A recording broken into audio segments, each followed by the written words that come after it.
ആരുണ്ട് ബോധമുള്ളവർ ചെറുപ്പക്കാരന്റെ മൊബൈൽ പരിശോധിച്ചാൽ എന്തൊക്കെയാണ് അതിലുള്ളത്?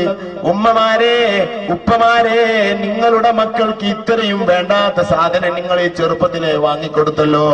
ബാപ്റ്റിസ്റ്റുകാരിനത് പറഞ്ഞിട്ട് കാര്യമില്ല, എല്ലാ മക്കളുടെ കയ്യിലും അതുണ്ട്.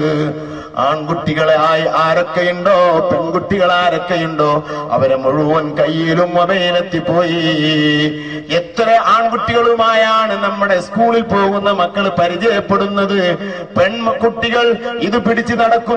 ഏതോ പരിചയക്കാരനുമായി തന്റെ സ്നേഹം പങ്കിടാനുള്ള വേദികൾ ഉമ്മമാരെ, ഉപ്പമാരെ നിങ്ങൾ ഒരുക്കി കൊടുക്കുന്നു. റബ്ബ് നിങ്ങളെ വെറുതെ വിടുകയില്ല. അത് സർവ്വസാധാരണയാണ് ഉസ്താദേ. എന്നാൽ നരകവും സർവ്വസാധാരണയാണെന്ന് നീ മനസ്സിലാക്കണം. ഇതൊരു തമാശക്കളിയല്ല. എന്തൊക്കെ ചിത്രങ്ങളാണ് നമ്മുടെ മക്കളുടെ മൊബൈലുകളിലുള്ളത്. സുബ്ഹാനല്ലാഹ്, ഈ സദസ്സിൽ പറയാൻ പ്രയാസപ്പെടുന്ന രൂപത്തിൽ നഗ്നമായ സ്ത്രീകളുടെ ചിത്രങ്ങൾ, നഗ്നമായ പുരുഷന്മാരുടെ ചിത്രങ്ങൾ. ഈ സദസ്സിൽ എന്റെ വാത് കേൾക്കുന്ന 15 വയസ്സാകാത്ത കുട്ടികളുടെ കയ്യിൽ മൊബൈലുണ്ട്. ആ മൊബൈൽ ഒന്ന് വാങ്ങൂ, അതിന്റെ മുഴുവൻ വേദികൾ പരിശോധിക്കാൻ കഴിയുന്നവനൊന്ന് വിട്ടുകൊടുക്കട്ടെ. ഉമ്മമാരെ, അതിലുള്ള ചിത്രങ്ങൾ എന്തൊക്കെയാണ്?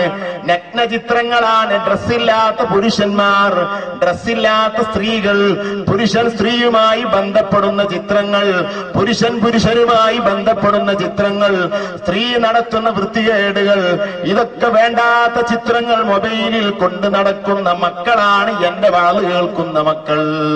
സഹോദരന്മാരെ, ഈ ഒരു വലിയ വിപത്ത് നമ്മുടെ കുടുംബത്തിലുണ്ടായിട്ട് ആര് ചിന്തിക്കാനുണ്ട്? ഒരുത്തനതങ്ങ് കിട്ടിയാൽ അടുത്തവനക്ക് വിട്ടുകൊടുക്കുകയാണ്, അത് കണ്ട് ആസ്വദിക്കുകയാണ്. കല്യാണം ചെയ്ത കുട്ടിയല്ല, കല്യാണം ചെയ്തവനും ഇതിലുണ്ട്, ചെയ്യാത്തവനും ഇതിലുണ്ട്.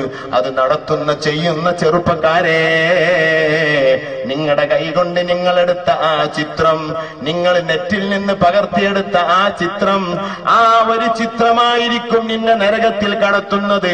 ആ കൈകൊണ്ട് നീ അത് നെക്കിയതിനെ നീ മറന്നുപോയി, ആ ചിത്രം പകർത്തിയത് നീ മറന്നുപോയി. നാളെ ആഖിറത്തിൽ ആ ചിത്രം വരുന്നു, നീ എവിടുന്നാണ് ഇത് നെക്കിയെടുത്തെന്ന് റബ്ബ് ചോദിക്കാതിരിക്കുകയില്ല. തൗബ ചെയ്യൂ, അത്രയും വേണ്ടാവൃത്തിയിൽ നിന്ന് മാറി നിൽക്കൂ. എളുപ്പമുണ്ട്, ചെറിയൊരു ചിപ്പാണ്, എല്ലാം അതിലേക്കെടുക്കാം. എളുപ്പമുണ്ട്, ചെറിയൊരു ബട്ടൺ നെക്കിയാൽ സാധനം ഇവിടെ എത്തി. ചെറുപ്പക്കാരാ, പെട്ടെന്ന് നിനക്ക് കിട്ടുമെങ്കിലും ആഖിറം എന്ന് പറയുന്ന ഒരു ലോകമുണ്ട്.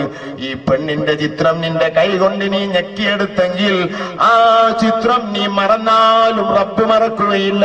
എഴുതിപ്പോയി ഈ മലക്കുകൾ.